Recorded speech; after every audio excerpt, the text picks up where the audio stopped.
Hey, what's up, guys? Welcome back to another episode of the Fantasy Fellow Show. I'm your host, the Fellow KGB. You can follow me on Twitter at the Fellow KGB. It is 5:30 Friday afternoon. We're going to be going over the remaining afternoon games that I haven't covered yet this week. We're going to be looking at maybe, I think, 3 or 4 afternoon games, and then we got a Monday night game, a Sunday night game, another Monday night game, and a Tuesday night game. So a lot going on with the schedule being shifted around.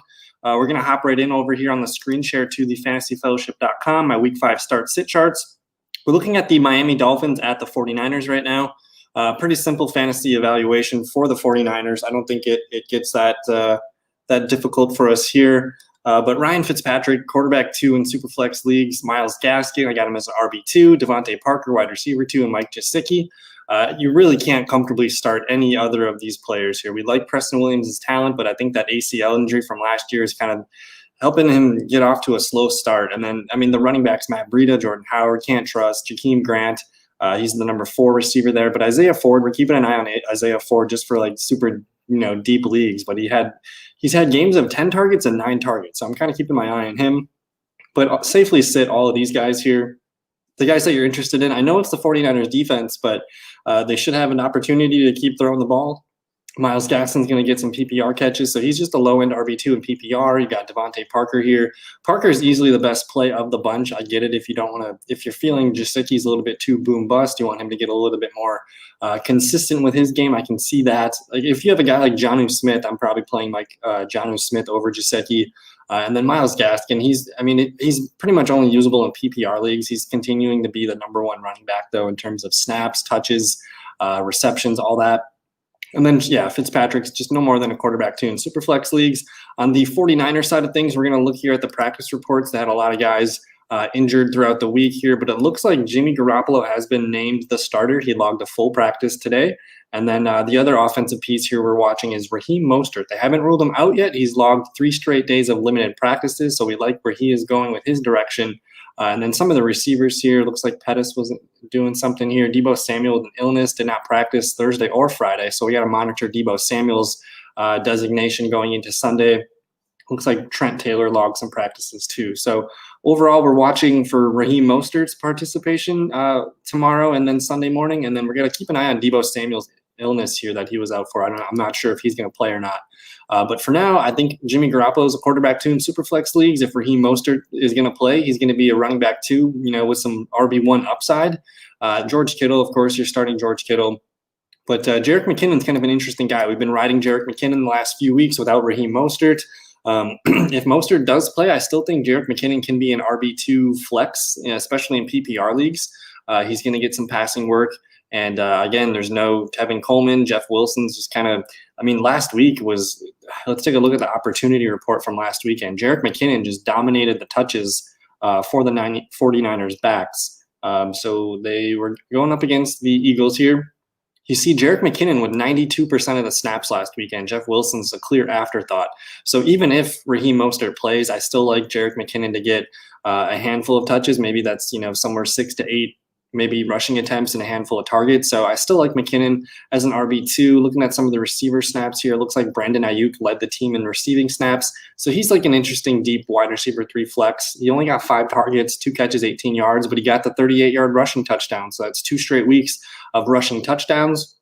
Really nobody else is usable on this team. So we got to monitor Deebo's status. We got to check out Brandon Ayuk. If Deebo doesn't play, I like Brandon Ayuk as a wide receiver 3 flex. But the clear must-starts of this one, of course, it's going to be George Kittle. Raheem Mostert plays. We're going to start Raheem Mostert.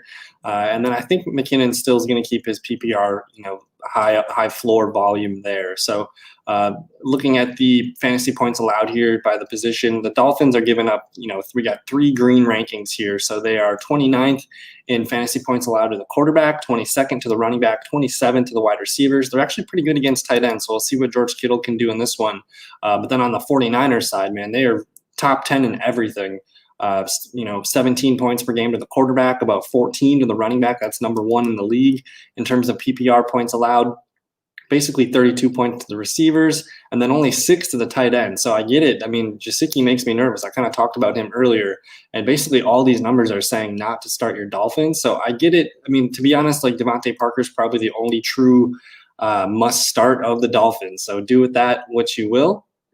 But let's move on here to the Colts and the Browns. This one's not really exciting for fantasy. It's going to be kind of old smash mouth football. Two really good defensive teams, two teams that want to run the ball. Both teams kind of limit their quarterback with what they can do.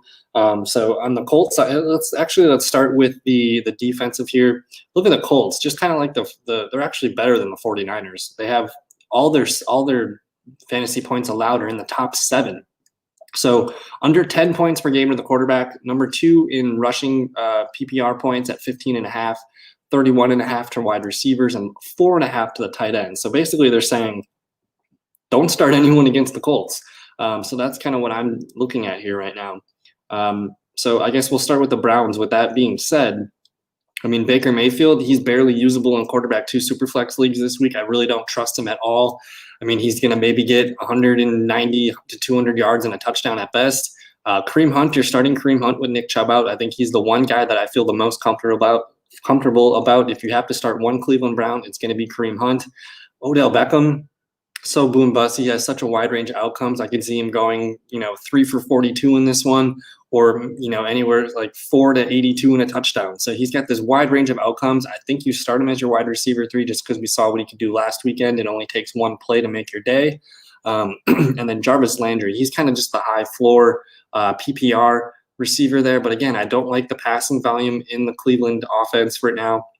So Jarvis Landry is he's a kind of a wide receiver 3 flex at best. He's not really producing much. He had the throwing touchdown last weekend, but can't count on that every week. And then Austin Hooper, he's kind of like a low-end tight end option. But again, I mean, you look at what the Colts do in here, man. They are not allowing any points to any of these positions. So I'm kind of staying away from the Browns. If you have to start one, start Kareem Hunt.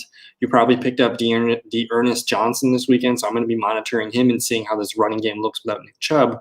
But on the Colts side of things, let's look at the Browns defense. They have 3 green rankings here. So they are allowing the 30th most points to the quarterback position, that 23.7, about 50.7 points to the wide receivers, that's 31st, 19, that's basically 20 points to the tight ends, that's 30th. So they have 3 really terrible rankings here.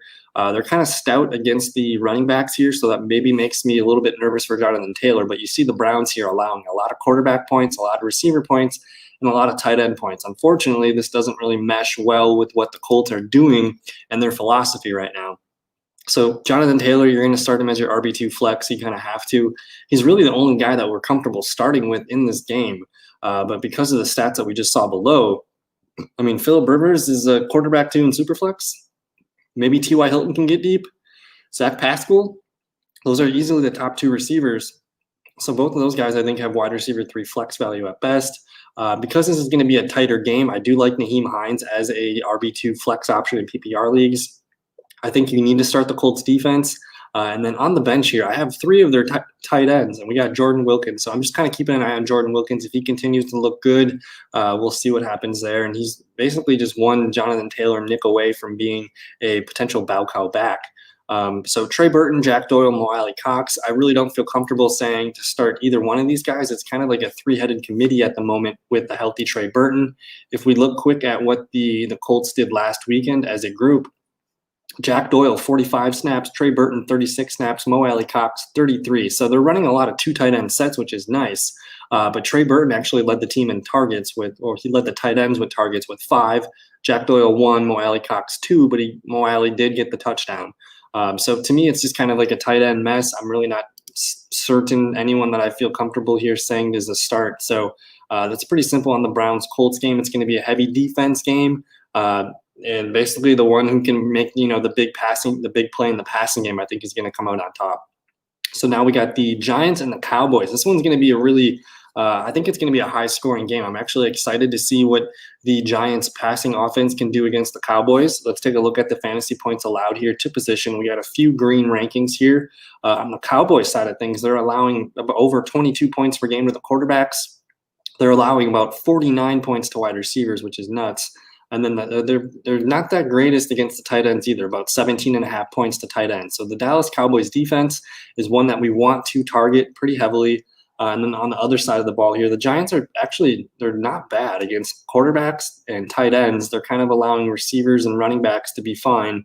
But there's really nothing to target crazily on the Giants side of things. But again, this is the Dallas offense, so they're probably going to get theirs anyways. But these green matchups here make me excited for the Giants. So I got Daniel Jones as a quarterback one. If someone left him out, in free agency on the waiver wire, I think he's worth a look as a spot start this weekend. If you're a guy that had Matt Stafford, Aaron Rodgers, you're looking for a fill-in, maybe Daniel Jones is kicking it on the waiver wire. I think Devonta Freeman's got a high floor for PPR leagues, maybe 8 to 10 points. He was involved in the passing game last weekend, and he looks all right. I watched some of that game, and he didn't disappoint me. He doesn't offer that much in the running game, but as a receiver, that's where you're going to get your PPR points. But then I think the meat of all this for the Giants team is going to be in the passing game. So that's Darius Slayton, Evan Ingram, and Golden Tate. I think all three of these guys should find a way in your lineups this weekend. I mean, we saw what Odell Beckham did against the Cowboys last weekend. We've seen what the Falcons have been able to do against the Cowboys. They've been letting up a lot of points to wide receivers. And Darius Slayton is one of those guys that can just get open deep, and it wouldn't surprise me if he pops off for 1 or 2 touchdowns this weekend. So I'm really feeling Darius Slayton for a good game this week. Golden Tate, maybe a high floor PPR play, out of the slot there. Maybe he ends up with 5 or 6 catches, maybe 60, 70 yards. So I feel like Tate is a safe enough play against this weak secondary here. And then Evan Ingram, we know we're not exactly thrilled with how Evan Ingram's been performing so far to start the year. But if we look at last weekend, this is the opportunity report over on the fantasyfellowship.com. Let's just take a look at the Giants last weekend. So Evan Ingram, man, he led the team with 10 targets. He caught 6 of those for only 35 yards. But if a tight end's getting 10 targets, that has my attention. So I think you got to roll out Evan Ingram this weekend against the Cowboys. That seems like a pretty safe game for another 8 to 10 targets, hopefully. And then at the receiver position, we saw Darius Slayton log 97% of the snaps. So it's really nice to see that they're giving him the wide receiver 1 treatment. He got 7 targets, only caught 3 for 48, which is 7.8 PPR points. That's kind of his floor in this one. I think he has the ability to get beat or to get deep on this Cowboys defense. So I think he's got a good chance at 100 yards and a touchdown. So I like Slayton. And then you got Golden Tate here with 6 targets. He only had 4 catches for 20 yards, but that's kind of his floor. He's going to be somewhere in that 4 to 5 catch range on a weekly basis. His yards per catch were low last weekend, so we'll see if we can up that. But I like him for a high floor wide receiver 3 flex. I think you could do worse. And then that's really it. There's really nobody else on this Giants offense that we're interested in starting. I mean, we'll keep an eye on Dion Lewis, Wayne Gallman, and the wide receiver 3 here is Damian Ratley. Now, I've been kind of recommending to some people because as soon as next week, Sterling Shepard is going to be eligible to come off IR with his toe injury. So there's been a couple leagues where I've just been able to add him and slide him directly to my IR spot, and then you can just get another free pickup. So just check your waiver wire if Sterling Brown's available. I think he's got an opportunity to come back pretty strong and maybe be a wide receiver 3 for us. And the reason why I'm interested in a guy like Sterling Shepard is because he's kind of like their utility receiver. He can kind of run all the routes, and he is kind of their possession receiver.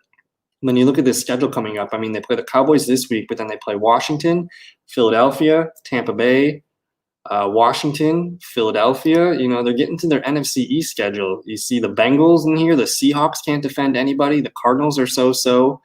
So they have a really juicy schedule here. So I'm actually open to a little bit of New York Giants offensive revival in this one. The passing game should be flowing. So I like that offense there. On the Cowboys side of things, this is one of the easiest offenses to be able to predict. You're going to start Dak Prescott as your 1, Ezekiel Elliott as your 1, Amari Cooper as your 1, and then CeeDee Lamb. I think CeeDee Lamb he's pretty much evolved into a must-start wide receiver 3 at this point. He finally got the touchdowns last weekend, the first 2 of his career. He's got a really safe floor, 5 to 6 catches and 50 to 60 yards. So I like him for double digits every week. And then I think you got to start. I mean, if you're lucky enough to scoop up Dalton Schultz a week or 2 ago, you got to find a way to get him in your lineup. He's performing at a pretty high clip right now. And yeah, there's a lot of targets, mouths to feed in Dallas, but he's going to be able to get his because the defense has to focus on, Elliott, Cooper, Lamb, Gallup, where Schultz is always kind of running free. This is kind of the Blake Jarwin thought process that I had coming into the season. So I like Dalton Schultz as a tight end streamer. And then Michael Gallup, man, what do we do with Michael Gallup? We just saw the news today that they reported starting left tackle Tyron Smith is out for the season, that's a big blow to Michael Gallup's value. You think about how Michael Gallup wins in fantasy and on the field, he's a vertical threat. He gets open deep, and in order to get open deep, you have to have the offensive line blocking so Prescott can hang back and let one fly. So I'm a little bit nervous about Michael Gallup. I like him here as a wide receiver 3 flex. I don't really see his value increasing that much more now that we have this offensive line concern. I mean, we already had offensive line concerns, and now that Smith is out for the year, man, I was really big into Gallup, but it's not looking like it's going to come together this year. So he might actually be a really good buy low candidate in dynasty leagues. I know I have him in a lot of my dynasty leagues. I do have him. So, but with that, the Cowboys offense is pretty locked and loaded. We're just going to monitor Tony Pollard, Cedric Wilson, Blake Bell from our bench. And now we're going to get to the Sunday night football game, Minnesota Vikings and Seattle Seahawks. Let's look at the points allowed here. So we got some green matchups here. We see the quarterbacks. Vikings are, middle of the field against quarterback, 17th. They are 21st against the running backs here, 26 points per game in PPR. The receivers are, they're letting receivers score. So they rank 29th here. That's a plus green matchup, about 45 points per game. They're decent against tight ends, about 11 points per game. On the Seahawks side of the ball, the Seahawks are 31st in quarterback points allowed at 26. That's a monstrous number. We're going to like Kirk Cousins as a quarterback too this weekend. Seahawks, because they're such a sieve in the passing game, they actually are pretty good against the running backs here. So they rank 5th, about 19 points per game. Really good against tight ends, less than 7. But then again, here the receivers giving up a whopping almost 65 PPR points per game to the wide receivers. That's just insane. So they are dead last in fantasy points to the receiver, second to last in quarterback fantasy points. So with that said, Kirk Cousins, fire him up as your quarterback 2. I guess you could even stream Kirk Cousins as a quarterback 1 if you're like one of those guys when I was talking about earlier that is missing Rodgers or Stafford, or you want to just hold on to him for insurance in case this Buffalo game doesn't happen. But Kirk Cousins, find a way to get him in. You're starting Dalvin Cook no matter what, but Adam Thielen, he's also a no matter what guy. He's in your lineup, but I think you have to – if you added Justin Jefferson and you're not playing him in this lineup, I don't know what you're doing. This is the dream matchup. You want to target receivers against Seattle, so make sure Jefferson is in your lineup. And then there's no one else you can trust on this Vikings offense. I'm really glad to see another player step up like Jefferson. They really needed, that Stephon Diggs hole to be filled. But Madison, Rudolph, Herb Smith, Olabisi, Chad Beebe, we are not interested in them for fantasy at the moment. Still hold on to Madison, though, as a handcuff. War of attrition, the season's getting bagged up. So on the Seahawks side of things, though, really simple fantasy evaluation here. You're starting Russell Wilson. I don't need to tell you to start Russell Wilson. Chris Carson's the man. He's going to be a fringe RB1-2 in this one. You're starting Tyler Lockett. You're starting DK Metcalf. I actually am interested in Greg Olsen as a tight end streamer here. The Vikings are allowing about 11 points, per game to the tight end, which isn't great. But, if Greg Olsen goes out and catches 5 balls for 50 yards, that's the quick 10 points in PPR. So I like Greg Olsen as a tight end 1 streamer. This game could get pretty high scoring, so there might be a lot of passing involved. And then with that said, David Moore, he caught the touchdown last weekend. I'm open to him. If you're desperate and you need a wide receiver to plug in, go ahead and check him out. We're not starting either defenses here. Some guys to monitor on the Seahawks bench. Will Dissly. If anything happens to Olsen, we'll see Will Dissly get some snaps. I'm still holding out hope for him in dynasty leagues. But then the running back situation, I don't think Carlos Hyde's going to play, which means we're going to see more rookie DJ Dallas. We're going to see more Travis Homer. Keep an eye on both those players. One of those guys, if Carson goes down, one of those guys is going to get a lot of touches. So DJ Dallas is a former receiver, really good pass catcher. Travis Homer might be the 1 and 2 down back in that case, but Carlos Hyde has the shoulder injury, so he can't really be himself, to be able to go in the tackles and bang around. So, but really fun game Sunday Night Football. We're going to have a lot of passing, a lot of hopefully high scoring back and forth action. So make sure you get your guys in the lineup and enjoy that one. We had a flex here for this schedule, Patriots and the Broncos. So let's take a look at the defensive points allowed here. Broncos defense is really green, allowing, almost 21 and a half to the quarterback, about 44 to the wide receivers, and about 14 to the tight ends. Pretty good against the running backs, but they're really banged up. They're missing a lot of guys. So it's not going to surprise me if everything is green in this one. On the Patriots defense side of the ball, middle of the road against the quarterback, it's 18 points. Running backs are really, it's hard to find points against the Patriots defense here. 21 points, about 40 points to the wide receivers. That's probably the easiest way to get a hold on the Patriots. And they're really good against the tight end, only allowing 8 points. So for the offense for the Broncos, I think Brett Rypien's playing. You don't want to play Brett Rypien. It's gonna be a bad day for the Broncos. I mean, I have Melvin Gordon here as a running back too. I don't trust him. I wouldn't be surprised if he ends up, with a 6 to 8 point floor. I think Philip Lindsay's also coming back, so that's kind of in the mix. So Melvin Gordon, he might actually be like a sell high right now, if that's such a thing. He just had his big game of the year. I just don't see Melvin Gordon finishing higher than an RB2 at all. So start him if you got him. Cross your fingers. We'll see what happens. But at the flex play, Tim Patrick, he looked really good last Thursday night. Jerry Jeudy also caught the touchdown. These guys are just low-end wide receiver 3 plays.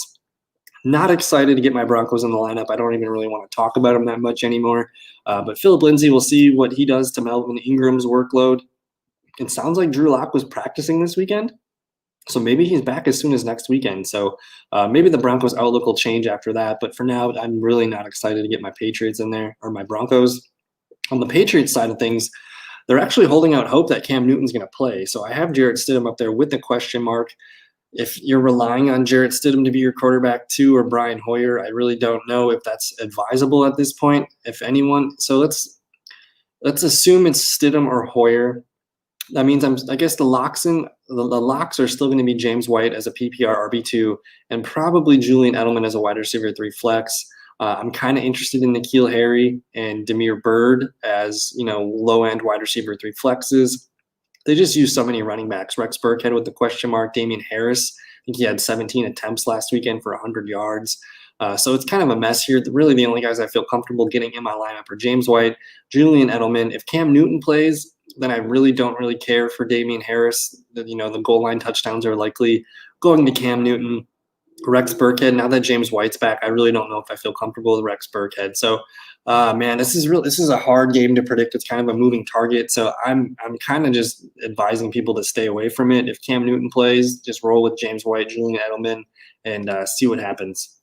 The other Monday Night Football game here, it's going to be the Chargers at the Saints. Let's take a look at the fantasy points allowed here. Both teams are allowing 22.2 points to the quarterback. So that's, bottom 5, bottom 6, 7 in the league. And then they're both allowing a lot of tight end points, 15.3. And the Saints, of course, almost 24 points per game here, just getting lit up by the tight ends. And then they're both actually pretty good against running backs and receivers. So with that said, I think Justin Herbert, quarterback 2 in Superflex. I got Drew Brees as a quarterback 1. That's assuming Michael Thomas is going to play. You're starting Alvin Kamara. You're starting Keenan Allen. You're going to start Michael Thomas if he plays. I think Emmanuel Sanders is a start no matter what as your wide receiver 3 flex. He's starting to get more consistent. And if Michael Thomas is there, he might get some favorable, hidden coverage. If Thomas plays, then you're going to be not as excited to get Traquan Smith in the lineup. If Thomas is out, then I'll think about Smith. And then Latavius Murray, man, he had the 2 touchdowns last weekend. If this team gets in close to the red zone, he's got a chance at a goal line touchdown. So he's like a desperate, RB2 flex kind of play. And then on the Chargers side here, we hinted, man, the Saints are not good against tight ends. I think you got to start Hunter Henry this week. Josh Kelly and Justin Jackson probably was the high, these guys were priority pickups in the waiver wire this weekend.